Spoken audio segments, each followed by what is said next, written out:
Tell me about Bloodsport. It's about a secret fight, secret event happening every 5 years with the best fighter all over the world. In February 1988, a low-budget martial arts movie called Bloodsport quietly opened in American theaters and changed action cinema forever. It turned an unknown 27-year-old Belgian named Jean-Claude Van Damme into an overnight superstar and gave the world one of the most beloved fight films of all time. Fans can quote every line, recreate every kick, and still argue about whether Frank Dux' real-life kumite actually happened. What almost nobody talks about is the brutal, almost unbelievable ordeal that went into making the movie itself. Van Damme has repeated it for decades. Filming Bloodsport was so hard to make. I did a movie called Bloodsport where I put my best 20 years. It's like, I want to do a movie with you. Your name again? Sorry. Mark. Mark, can you go do 25 years of karate with slow motion kick like nobody can do today, even in UFC?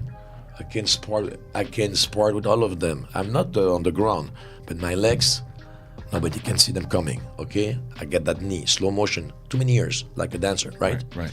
And I came and they gave me Bloodsport. And we came back with this movie, and the movie was cut like a butcher. I mean, you see me jumping a tree, one shot, 60 in the air. It's the real stuff. At that time, no CGI. You see my vein bulging. I'm like 85 kilo of muscle, and they cut me in the middle, and they go from my kick to my face and back. So I saw the screening. I start to cry, and I go in back to Menachem Golan, the boss of Canon, because the first time I met him, I did the split between two chairs, all that stuff. He isn't exaggerating. It very nearly broke him, body, mind, and soul. The story starts 6 years before the cameras rolled. In 1982, 21-year-old Jean-Claude Camille Francois van Varenberg left Brussels with 2 suitcases, a karate black belt, and roughly $5,000 in borrowed cash. Beg, bro, this is your last shot, right? I was living on the street, sleeping in cars and in garage. Sometimes I stole food. I didn't have good money. That took $3,000. And I came to America, but I was so starving for movies. When you want something, right? He spoke almost no English.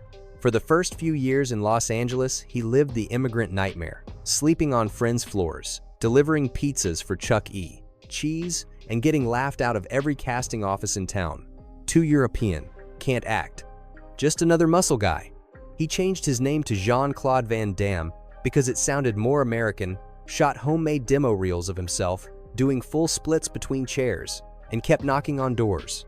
Then, in 1984, fate stepped in wearing gi pants. Van Damme met Frank Dux, a mysterious, soft-spoken American who claimed to have fought in a secret, full-contact, no-rules tournament in the Bahamas called the Kumite. Dux had trophies, newspaper clippings, and stories of broken bones and death touches. Whether every detail was true or not, Van Damme believed it completely. He scraped together $25,000 he didn't have, optioned the rights himself, and started shopping the script around Hollywood. Every studio passed. Some literally laughed him out of the room. Finally, Canon Films, the infamous 1980s B-movie factory run by cousins Menachem Golan and Yoram Globus, took a gamble. They greenlit Bloodsport for a microscopic $2.5 million, less than the catering budget on most big studio pictures of the era. To keep costs down, they decided to shoot in Thailand and pretend it was Hong Kong. That single decision turned the production into a 9-week descent into hell. Principal photography began in the summer of 1987. Bangkok was 100 degrees Fahrenheit with 90% humidity every single day. The Kumite Arena was a converted rice warehouse with a corrugated tin roof that turned the set into a pizza oven.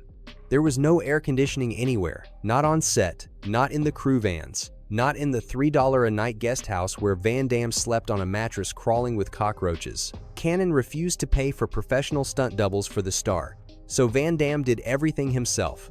Real martial artists were hired as opponents, and many of them had never acted before. They didn't know how to pull punches for the camera. Bolo Yeung, the towering bodybuilder cast as the villain Chong Li, was a former Mr. Hong Kong who hit like a freight train. During rehearsals, he cracked 2 of Van Damme's ribs on the very first take. They wrapped the ribs with tape and kept shooting. The fight choreography was relentless. The famous helicopter kick against Paco took 47 takes. By the 30th, Van Damme's quads were so pumped with blood he could barely walk, but director Newt Arnold demanded one more. During the market chase scene, Van Damme slipped on rain-slick concrete, fell 3 meters, and landed on broken glass bottles. Blood poured down his leg. The Thai medic stitched the gash closed with fishing line and no anesthetic. Van Damme was back in front of the camera 20 minutes later. Food poisoning was a daily occurrence. Street vendor noodles and warm water knocked out half the crew at least once a week. Monsoon rains flooded the sets nightly. When money started running out mid-shoot, Cannon wired just enough cash to finish the tournament sequences. Everything else was slashed or improvised on the spot.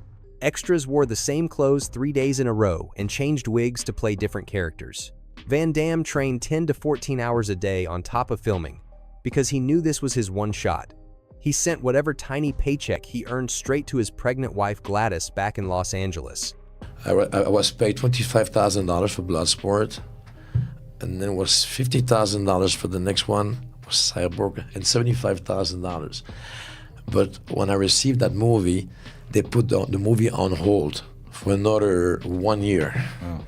And I go back to Belgium, and they call me the punching ball of Chuck Norris because I trained with him, right?